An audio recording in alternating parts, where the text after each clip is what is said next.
Desk report, channel 24। সেনাপতি, ওই বাচ্চাকে ওর আসল মার কাছে ফিরিয়ে দিন আর বন্দি করুন ওই মিথ্যেবাদিনীকে। বিশ্বাস ও ভালোবাসা কখনো হারে না, আপনিও হারবেন না। আপনার স্থাপনা ও ফার্নিচারে ব্যবহার করুন নাহি এসএস পাইপ। নাহি এসএস পাইপ, টাইমলেস বিউটি। আরো একটা বিরতি, এবার ফিরে আসার পর দেখবেন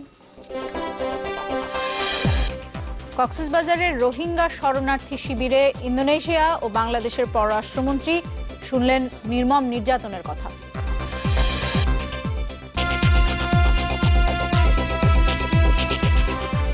বিরতির পর আবারও ফিরলাম। আপনারা দেখছেন নিউজ 24। আইনি, সাংবিধানিক এবং অর্থনৈতিক প্রতিষ্ঠানগুলোর দক্ষতা জবাবদিহিতা বাড়ানো না গেলে সুশাসনের ঘাটতি থেকেই যাবে। বাংলাদেশে শাসন পরিস্থিতি নিয়ে ব্র্যাক বিশ্ববিদ্যালয়ের বার্ষিক গবেষণা প্রতিবেদনে উঠে এসেছে এ তথ্য। সকালে রাজধানীর ব্র্যাক ইন সেন্টার